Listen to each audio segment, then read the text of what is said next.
Assalamualaikum warahmatullahi wabarakatuh. Kami dari kelompok 2 yang beranggotakan Eka Nur Aziza, Sulis Fitriana, Tri Surya Apriliana, Nadia Ulfa, Septi Arti Pribadi, Mir'atu Saniatul Muna, Elviana Agustin. Kami akan mempresentasikan mengenai dietetika penyakit difteri. Oke, untuk table of content pembahasan kali ini yaitu yang pertama pendahuluan, yang kedua tinjauan umum penyakit difteri, yang ketiga pengobatan difteri dari segi gizi, yang keempat asuhan gizi penyakit difteri, yang kelima monitoring dan evaluasi asuhan gizi penyakit difteri, yang keenam kesimpulan. Baik, yang pertama adalah pendahuluan.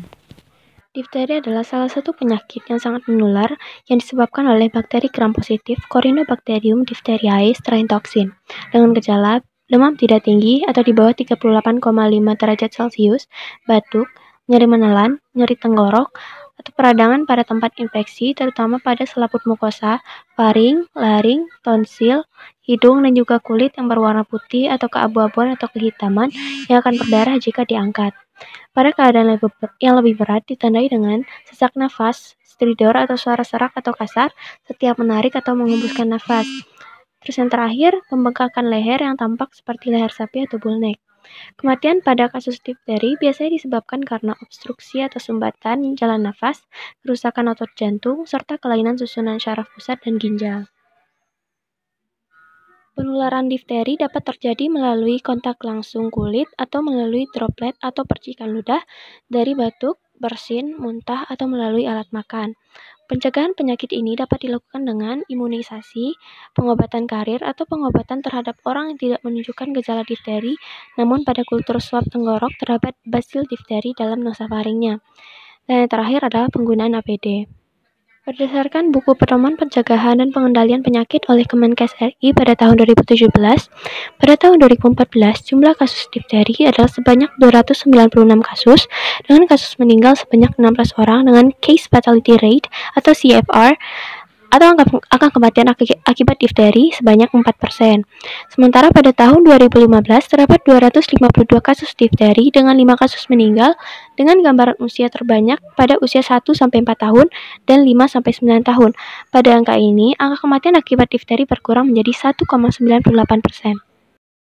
Pokok bahasan selanjutnya yaitu tinjauan umum penyakit yang terdiri dari pengertian penyakit, gejala, faktor-faktor yang mempengaruhi, dan konsekuensi. Penyakit difteri merupakan suatu penyakit yang disebabkan oleh bakteri Corynebacterium diphtheriae. Nah, ini bakteri gram-positif, basil, dan bersifat fakultatif anaerob. Untuk bakteri ini memiliki 4 serotip, yaitu mitis, gravis, intermedius, dan juga bivanti. Untuk masing-masing serotip ini mampu menyebabkan penyakit difteria. Nah, serotip tersebut dapat dibedakan dari morfologinya, koloni, hemolisis, dan juga reaksi fermentasi. Untuk penyakit ini merupakan bakteri akut yang menyerang daerah faring, laring, tonsil, hidung, terkadang juga menyerang selaput lendir atau kulit, konjungtiva, dan juga vagina.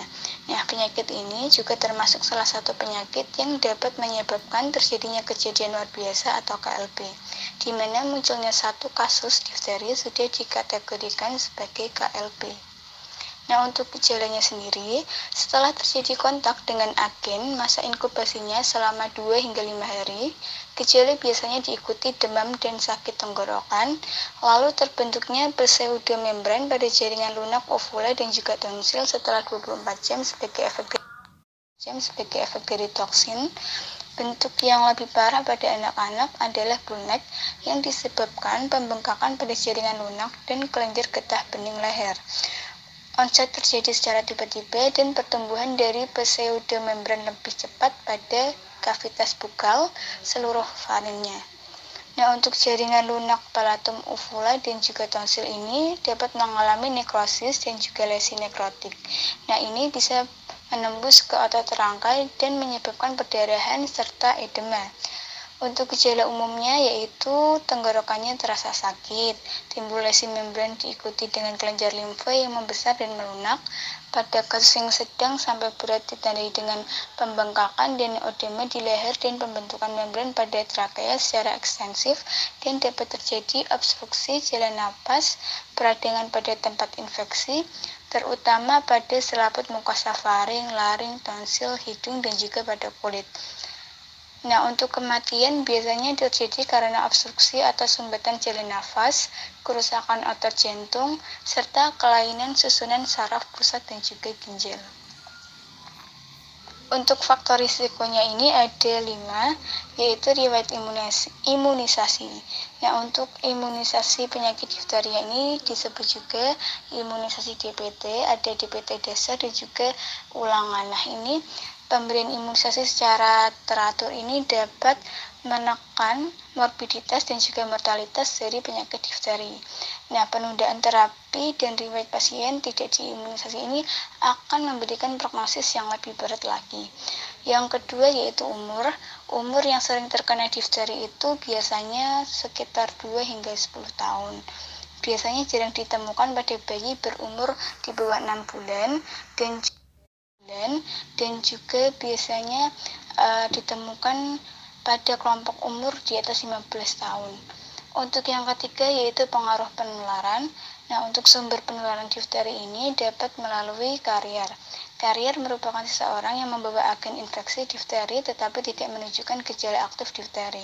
Keberadaan dari sumber penularan yaitu orang yang menderita difteri atau menunjukkan gejala menderita difteri memberikan risiko penularan difteri sebesar 20,821 kali lebih besar dibandingkan jika tidak ada sumber penularan. Untuk yang keempat yaitu faktor hunian dari lingkungan tempat tinggal. Nah, ini meliputi bahan lantai rumah, pencahayaan, dan juga kelembapan udara. Untuk yang kelima yaitu kejadian luar biasa. Nah, untuk penyakit difteri ini menjadi salah satu penyakit menular sehingga penyebarannya bisa terjadi pada siapapun. Apabila terjadi penyebaran penyakit difteri di suatu wilayah, maka bisa mengakibatkan penetapan KLB. Konsekuensi terkait gizi, jadi penyakit difteri ini bisa menyebabkan pola nutrisinya tidak mencukupi. Hal ini disebabkan adanya anoreksia pada pasien sehingga asupan nutrisi kurang dari kebutuhannya. Untuk selanjutnya itu pola aktivitasnya terbatas. Hal ini karena pasien mengalami keterbatasan dalam beraktivitas karena adanya malaise dan demam.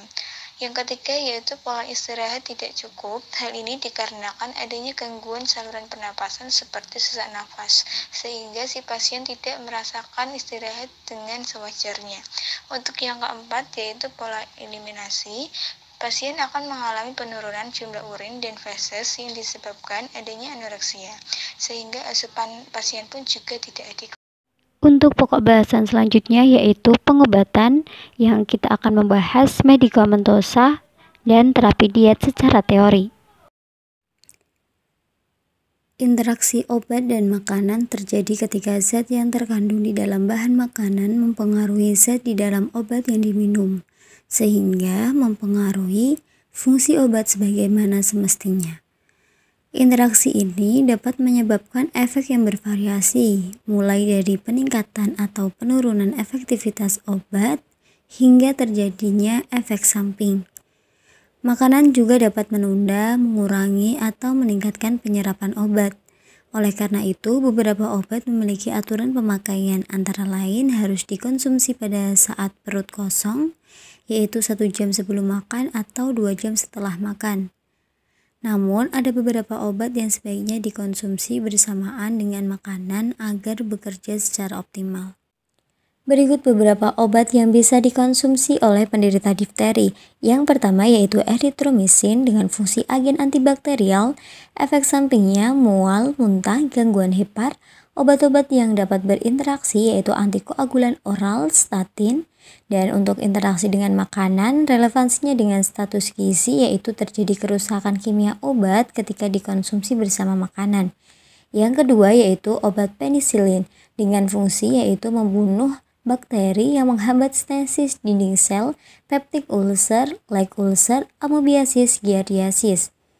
Dengan efek samping, gangguan saluran cerna, mual dan muntah, diare, kolitis, rasa metalik, dan efek hematologik. Untuk obat-obatan yang dapat berinteraksi yaitu konsumsi natrium tinggi dapat menyebabkan ketidakseimbangan elektrolit warfarin. Dan interaksi makanan yang relevansinya dengan status gizi yaitu dikonsumsi saat perut kosong atau 1-2 jam sebelum makan. Dan untuk obat yang terakhir yaitu kortikosteroid dengan fungsi menekan respon imun dan inflamasi. Untuk efek sampingnya yaitu ketidakseimbangan cairan dan elektrolit, beberapa gangguan pada sistem tubuh termasuk saluran cerna, muskuler, dan neurologis.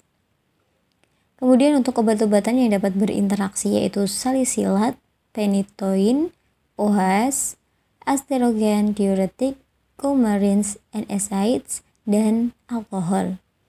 Untuk interaksi dengan makanan dan relevansinya dengan status gizi yaitu relasi cairan dan natrium meningkatkan ekskresi kalium, antagonis vitamin D, menurunkan malabsorpsi kalsium, menurunkan kepadatan tulang, dan redistribusi lemak tubuh. Untuk selanjutnya yaitu terapi diet secara teori. Diet tinggi energi, tinggi protein diberikan untuk mengatasi masalah dan risiko malnutrisi pada pasien difteri akibat kekurangan energi dan protein, karena kebutuhan yang meningkat sebagai dampak dari peningkatan stres metabolik, penurunan daya tahan tubuh, faktor penyakit, inflamasi, gagal tumbuh pada anak, dan sebagainya. Menurut Al-Matsir 2010, di beberapa rumah sakit umum di Jakarta yang menunjukkan bahwa 20-60% pasien menderita kurang gizi pada saat dirawat di rumah sakit. Berdasarkan kandungan protein dan kalori, diet tinggi kalori tinggi protein ada 2 jenis yaitu yang pertama yaitu diet tinggi kalori tinggi protein 1 2600 kilokalori per hari 100 gram protein per hari. Yang kedua yaitu diet tinggi kalori tinggi protein 2 3000 kilokalori per hari 125 gram protein per hari. Untuk selanjutnya yaitu asuhan gizi yang terdiri dari asesmen, diagnosa gizi, dan intervensi gizi. Tahap awal asuhan gizi yaitu asesmen. Asesmen gizi merupakan pengambilan data keseluruhan yang dilakukan oleh ahli gizi atau dietesian menggunakan data antropometri, data laboratorium, fisik klinis, riwayat makan, serta riwayat penyakit. Asesmen gizi memiliki 5 domain yaitu yang sudah disebutkan, meliputi pengukuran antropometri, data laboratorium, pemeriksaan fisik klinis, riwayat terkait makanan dan gizi, serta riwayat personal. Adapun penjelasan dari 5 domain tersebut yaitu yang pertama pengukuran antropometri. Antropometri gizi adalah berbagai macam pengukuran dimensi dan komposisi tubuh dari berbagai tingkat umur dan tingkat gizi. Data antropometri digunakan untuk menilai status gizi pasien dan menentukan kebutuhan energi dan zat gizi pasien. Jenis parameter yang dilakukan yaitu ada umur, berat badan, tinggi badan.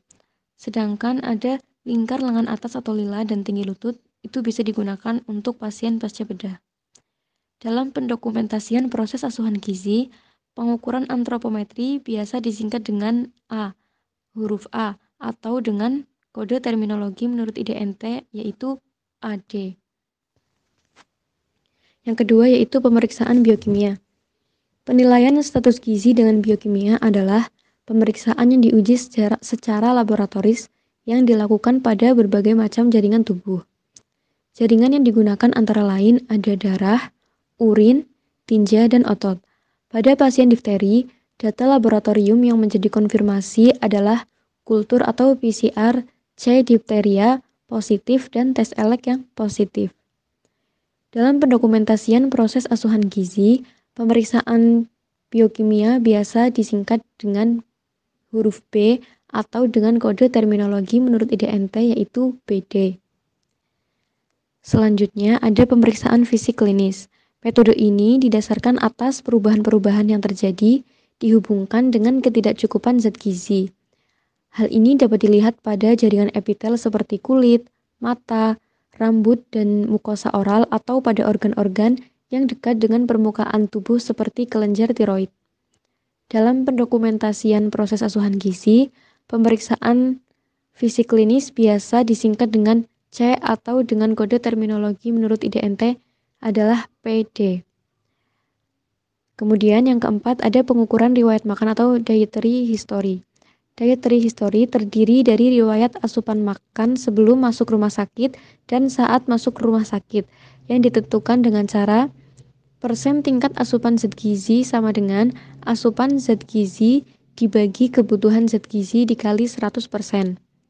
Dalam pendokumentasian proses asuhan gizi, pemeriksaan atau pengukuran riwayat makan ini biasa disingkat dengan huruf D atau dengan kode terminologi menurut IDNT yaitu FH. Kemudian domain yang terakhir yaitu riwayat personal. Data pada domain ini meliputi riwayat penyakit pasien dan keluarga, jenis kelamin, suku, bahasa, pendidikan, dan peran pasien di dalam keluarga. Dalam pendokumentasian proses asuhan gizi, pemeriksaan riwayat personal biasa disingkat dengan E atau dengan kode terminologi menurut IDNT yaitu CH. Selanjutnya yaitu diagnosis gizi.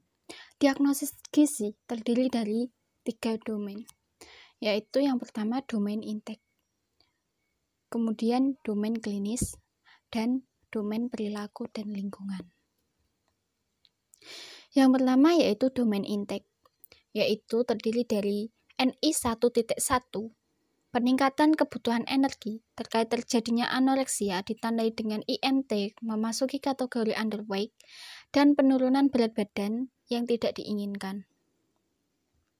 Selanjutnya, NI 1.2, yaitu asupan energi tidak adekuat terkait penurunan kemampuan untuk mengkonsumsi energi yang cukup, ditandai dengan adanya infeksi akut yang disebabkan oleh bakteri gram-positif Corynebacterium diphtheria dan rata asupan kurang dari 80% dari kebutuhan. Kemudian NI 2.1, yaitu asupan peroral tidak adekuat terkait penyakit difteri ditandai adanya peradangan kronis pada tonsil, sinus, faring, laring, saluran nafas, dan mengalami nyeri saat makan. Kemudian NI 2.9, keterbatasan penerimaan makanan terkait penyakit difteri ditandai dengan rasa nyeri saat menelan, mual, dan muntah sehingga asupan tidak sesuai dengan kebutuhan. Selanjutnya yaitu NI 3.2, asupan cairan berlebih terkait adanya perubahan fungsi ginjal ditandai dengan terganggunya homeostasis cairan dan elektrolit, mual, dan muntah. Selanjutnya NI 5.1, peningkatan kebutuhan protein terkait perubahan absorpsi zat gizi ditandai dengan peradangan kronis pada tonsil, sinus, faring, laring, dan saluran nafas atas serta mengalami pilek dengan sekret bercampur darah. Selanjutnya NI 5.2, yaitu malnutrisi terkait keadaan anoreksia ditandai dengan IMT kurang dari 18,5 dan asupan makanan kurang dari 60% dari kebutuhan. Yaitu yang terakhir NI 5.7.1, asupan protein tidak adekuat terkait adanya gangguan makan atau anoreksia ditandai dengan asupan protein tidak mencukupi kebutuhan. Kemudian yang kedua yaitu domain klinis. Domain klinis yang terkait dengan penyakit difteri yaitu NC 1.1, yaitu kesulitan menelan terkait penyakit difteri yang ditandai dengan hasil pemeriksaan biokimia, pemeriksaan fisik seperti lidah kotor dan ditemukan pseudomembran dan penurunan jumlah asupan makanan yang diperkirakan.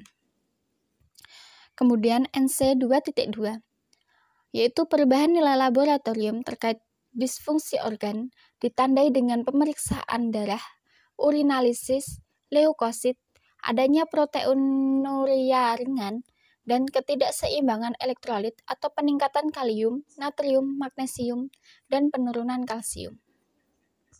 Kemudian yang terakhir NC 3.2, kehilangan berat badan yang tidak diinginkan terkait mengalami anoreksia ditandai dengan kehilangan berat badan lebih dari 5% dalam waktu 1 bulan.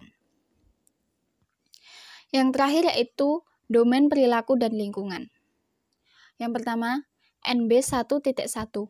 Kurangnya pengetahuan gizi dan makanan terkait kurangnya paparan informasi terkait gizi ditandai dengan penyakit difteri yang biasa terjadi di tempat pemukiman yang rapat-rapat dengan keadaan hygiene dan sanitasi yang kurang baik serta fasilitas kesehatan yang kurang. Kemudian yang terakhir, NB1.5, yaitu gangguan pola makan terkait gangguan psikologis ditandai dengan anoreksia. Langkah selanjutnya adalah intervensi gizi. Yang pertama, tujuan diet. Tujuan umumnya adalah memberikan makanan sesuai dengan kebutuhan gizi yang dapat meringankan kerja saluran pernapasan. Lalu tujuan khususnya yang pertama yaitu memenuhi kebutuhan energi dan protein yang meningkat untuk mencegah dan mengurangi kerusakan jaringan tubuh. Yang kedua, menambah berat badan hingga mencapai berat badan normal. Lalu mencegah hilangnya massa tubuh tanpa lemak atau LPM. Selanjutnya, mencegah terjadinya penurunan berat badan, dan yang terakhir adalah meningkatkan status gizi hingga mencapai status gizi normal. Yang kedua, ada prinsip dan syarat diet. Meliputi energi tinggi, yaitu 40-45 kilokalori per kilogram berat badan. Yang kedua, kebutuhan protein tinggi, yaitu sekitar 2-2,5 gram per kilogram berat badan. Lalu kebutuhan lemak cukup diberikan 10-25% dari kebutuhan energi total. Kebutuhan karbohidrat cukup, yaitu sisa dari kebutuhan energi total. Lalu vitamin dan mineral cukup sesuai dengan kebutuhan normal. Selanjutnya, asupan cairan sesuai yang dianjurkan adalah 35 ml per kilogram berat badan. Lalu pemenuhan kebutuhan zat gizi pasien terutama energi dan protein yang tidak memberatkan kerja saluran pernapasan dan makanan yang diberikan dalam bentuk yang mudah dicerna. Selanjutnya ada jenis diet, bentuk makanan, frekuensi makanan, dan cara pemberian atau rute. Jenis diet untuk pasien difteri yaitu diberikan diet TKTP atau diet tinggi kalori, tinggi protein. Menurut keadaan, pasien dapat diberikan salah satu dari dua macam diet TKTP seperti di bawah ini. Yang pertama, diet TKTP 1 dengan energi 2600 kilokalori dan protein 100 gram atau 2 gram per kilogram berat badan. Dan yang kedua ada diet TKTP 2 berupa energi sebanyak 3000 kilokalori dan protein 125 gram atau 2,5 gram per kilogram berat badan. Bentuk makanan adalah makanan lunak, lalu frekuensi makanan 3 kali makanan utama dan 2 kali selingan. Dan cara pemberian atau rute pemberian adalah oral. Bahan makanan yang dianjurkan dan yang tidak dianjurkan untuk diet TKTP itu yang pertama sumber karbohidrat, yang dianjurkan adalah nasi, roti, mie, makaroni, dan hasil olah tepung-tepungan lain seperti cake, tart cheese, puding, dan pastry. Bisa juga dodol, ubi, karbohidrat sederhana seperti gula pasir. Makanan yang tidak dianjurkan tidak ada. Lalu sumber protein hewani seperti daging sapi, ayam, ikan, telur, susu, dan hasil olah seperti keju dan yogurt dan es krim itu dianjurkan. Sedangkan yang tidak dianjurkan itu semua olahan yang dimasak dengan banyak minyak atau kelapa atau santan kental. Lalu untuk sumber protein nabati yang dianjurkan yaitu semua jenis kacang-kacangan dan hasil olahannya seperti tempe, tahu, dan pindakas. Sedangkan yang tidak dianjurkan itu makanan yang dimasak dengan banyak minyak atau kelapa atau santan kental. Selanjutnya sayuran yang dianjurkan yaitu semua jenis sayuran, terutama sayuran jenis B. Seperti bayam, buncis, daun singkong, kacang panjang, labu siam, dan wortel yang direbus, dikukus, dan ditumis. Sedangkan yang tidak dianjurkan itu sayuran yang dimasak dengan banyak minyak atau kelapa atau santan kental. Selanjutnya, buah-buahan yang dianjurkan yaitu semua jenis buah segar, buah kaleng, buah kering, dan jus buah. Sedangkan yang tidak dianjurkan itu tidak ada. Lalu, lemak dan minyak, minyak goreng, mentega, margarin, santan encer, salad dressing itu dianjurkan. Sedangkan yang tidak dianjurkan adalah santan kental.